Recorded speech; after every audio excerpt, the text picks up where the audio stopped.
আমার নাম রেনেলদা এবং আমি একজন খ্রিস্টান।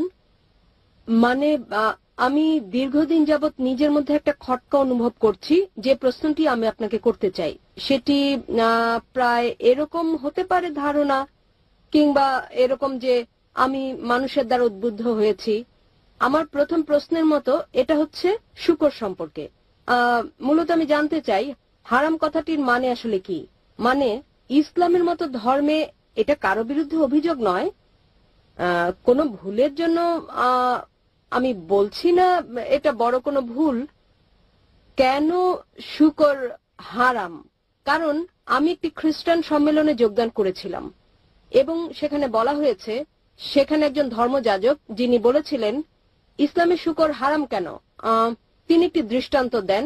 বলেন একই আবর্জনা, যেমন এটি সার হিসেবে ব্যবহৃত গাছের জন্য, গাছপালা।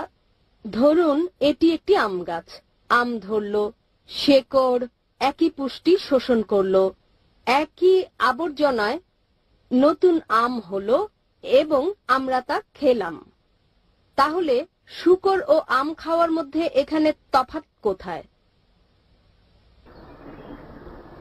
এই যে খ্রিস্টান বোনের প্রশ্নটা শুকর খাওয়া নিয়ে অসাধারণ একটা প্রশ্ন করেছেন ডক্টর জাকির নায়েককে, যে শুকর খাওয়া মুসলিমরা কেন খায় না, হারাম কাকে বলে, এবং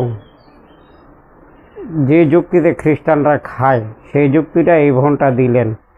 তারপরে দেখেন জাকির নায়েক কীভাবে অসাধারণ ব্যাখ্যা বিশ্লেষণ করে এটা উপস্থাপন করলেন। ভিডিওটা অনেক ভালো লাগবে, আশা করি একটু মনোযোগ দিয়ে শুনবেন।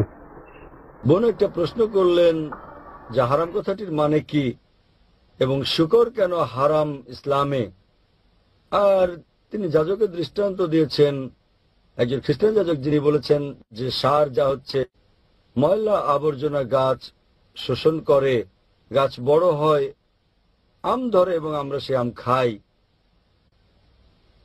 বলার চেষ্টা করা হয়েছে যে যদি আমরা বর্জ্য খাই শুকরের, এটা কারোর জন্য ভালো হতে পারে, আবার কারোর জন্য ভালো নাও হতে পারে। এখানে যেটা বোঝাতে চাওয়া হয়েছে, তাই ইসলামে এটা হারাম কিন্তু খ্রিস্ট ধর্মে হালাল। বোন, প্রথমে আপনাকে আমি হারাম কথাটির মানে বলবো। মানে নিষিদ্ধ, মানে বারণ আছে। ইসলামে হারাম মানে হচ্ছে নিষিদ্ধ, তার মানে বারণ আছে। আমি প্রথমে আপনার যাজকের প্রশ্নের জবাব দেব, পরে আমি আসল কারণটা বলবো কেন শুকর হারাম।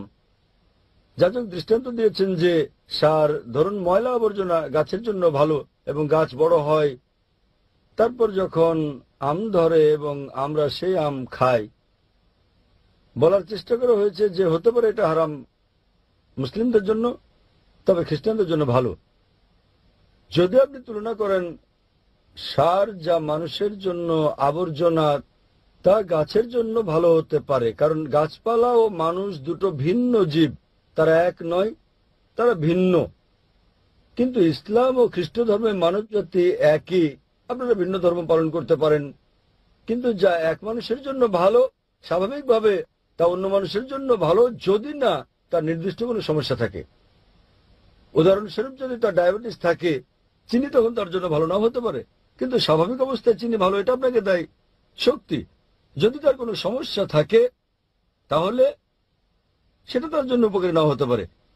কিন্তু সাধারণ মানুষের আওতায় যতদূর আসে, সব মানুষের ক্ষেত্রে ভালো মন্দের ব্যাপারটা একই রকম। সুতরাং আপনি এই দৃষ্টান্ত দিতে পারেন না সার কার জন্য ভালো কার জন্য ভালো নয়। আমাদের যা করতে হবে, আমাদেরকে গাইডের কাছে যেতে হবে। গাইড আমাদের কি বলে এবং আমরা বিশ্লেষণ করার চেষ্টা করব গাইড আমাদের কি বলে। খ্রিস্ট ধর্মের গাইড হচ্ছে বাইবেল, ইসলামের গাইড হচ্ছে কোরআন। যখন আমরা কোরআন পড়ি, অন্তত 4টি ভিন্ন জায়গায় যেখানে কোরআন বলছে শুকর খাওয়া নিষিদ্ধ। আল্লাহ কোরআনে বলেছেন সূরা বাকারা অধ্যায় নম্বর 2 আয়াত নম্বর 173, সূরা মাইদা অধ্যায় 5 আয়াত নম্বর 3, সূরা আনাম অধ্যায় 6 আয়াত নম্বর 145 এবং সূরা নাহল অধ্যায় 16 আয়াত নম্বর 115। হুররিমাত আলাইকুমুল মাইতাতু ওয়াদ-দামু ওয়া লাহমুল খিনজির ওয়া মা উহিল্লা লিগাইরিল্লাহ বি। তোমাদের জন্য নিষিদ্ধ করা হয়েছে মৃত মাংস, রক্ত, শূকরের মাংস এবং আল্লাহর নাম ব্যতীত অন্য কারো নামে উৎসর্গ করা খাদ্য। তাহলে এখানে কোরআনে বলা হচ্ছে 4টির কম জায়গায় নয় যে শূকরের মাংস খাওয়া পোর্ক নিষিদ্ধ। অনুরূপভাবে আপনি যদি বাইবেল পড়েন, বাইবেলের অন্তত 3টি জায়গায় বলা হয়েছে শূকরের মাংস খাওয়া নিষিদ্ধ। বাইবেলে বলা হয়েছে বুক অব লেভিটিকাস অধ্যায় নম্বর 11, অনুচ্ছেদ 7 ও 8, তোমরা শূকরের মাংস খাবে না, না এর দেহ স্পর্শ করবে, এটা তোমাদের জন্য হালাল নয়। একই বার্তা দেওয়া হয়েছে বুক অব ডিউটেরোনমিতে অধ্যায় নম্বর 14, অনুচ্ছেদ 8, শূকরের খুর বিভক্ত নয় এবং একে তোমরা বেছে নিও না এবং এটা তোমাদের জন্য হালাল নয়।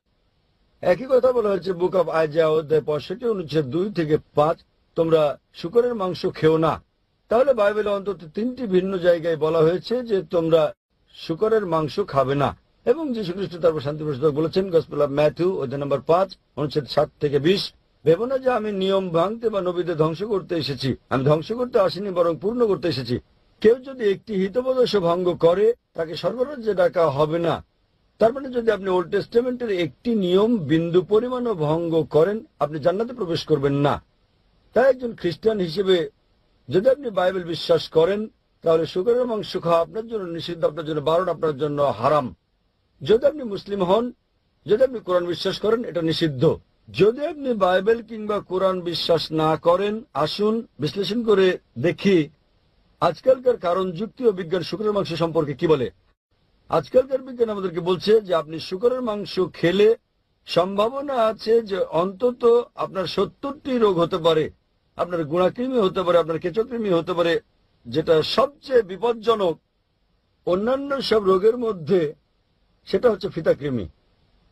একে বলে টিনিয়া সোলিয়াম এবং এটি থাকে পরিপাকতন্ত্রে আর এটি খুবই লম্বা। যদি আপনি খুব ভালো করে সিদ্ধ করেন ডিম, টিনিয়া সোলিয়ামের ওভা তখনও মরে না এবং পরিপাক নালী থেকে এটা রক্তের মধ্য দিয়ে শরীরে প্রায় সব অঙ্গেই যেতে পারে। এটি চোখে ঢুকে অন্ধ করে দিতে পারে চোখ, হৃৎপিণ্ডে ঢুকে হার্ট অ্যাটাক ঘটাতে পারে, এটি মস্তিষ্কে ঢুকে মস্তিষ্ক অকাজ করে দিতে পারে। এবং যখন আপনি বুঝতে পারবেন যে আপনি এই রোগে আক্রান্ত ততক্ষণে দেখবেন আপনার অপূরণীয় ক্ষতি হয়ে গেছে। অধিকন্তু বর্তমান বিজ্ঞান আমাদের বলছে যখন আপনি শূকরের মাংস খান দেখবেন তাতে চর্বির উপাদান বেশি রয়েছে, বরং কম রয়েছে মাংসপেশি করার উপাদান। সেই কারণেই শূকরের মাংস যারা নিয়মিত খায় তাদের বেশিরভাগেরই ভরি বড়, তারা মোটাসোটা। বর্তমান বিজ্ঞান আমাদের বলছে যে শূকরের মাংস খেলে তাদের বেশি সম্ভাবনা থাকে অ্যাথেরোক্লোসিস হওয়ার। অ্যাথেরোক্লোসিস আজকাল বিজ্ঞান আমাদের বলছে যে যদি আপনি নিয়মিত শূকরের মাংস খান আপনার উচ্চ রক্তচাপ হতে পারে। সেজন্য বর্তমানে 50%-এর বেশি আমেরিকান তারা উচ্চ রক্তচাপে ভুগছে, কারণ তাদের বেশিরভাগই শূকর খায়। বর্তমান বিজ্ঞান এটা বলছে যে পৃথিবীর বুকে সবচেয়ে নোংরা প্রাণীর অন্যতম হচ্ছে শূকর। যেখানে আপনি ময়লা আবর্জনা দেখবেন সেখানে শূকর দেখতে পাবেন। বর্তমান বিজ্ঞান এও বলছে যে শূকর পৃথিবীর সবচেয়ে নির্লজ্জ প্রাণীগুলোর অন্যতম। শূকর বর্তমানে পৃথিবীর বুকে সবচেয়ে নির্লজ্জ প্রাণীগুলোর অন্যতম প্রাণী। এরা উপভোগ করে এটা দেখে যে স্বামী স্ত্রীকে, নিজ সহচরকে বন্ধুর সঙ্গে যৌনাচারে দেখে। পাশ্চাত্যের দেশগুলোতে আমরা ডান্স পার্টি দেখতে পাই। ডান্স পার্টির পর স্ত্রী বদল করে নেয় তারা। তুমি আমার স্ত্রীর সঙ্গে ঘুমাবে, আমি তোমার স্ত্রীর সঙ্গে ঘুমাবো। আপনি এটাকে ভদ্রতা ভাববেন? এবং একটা বৈজ্ঞানিক বিষয় আছে যে শূকর খেলে শূকরের মতো আচরণ করে থাকে।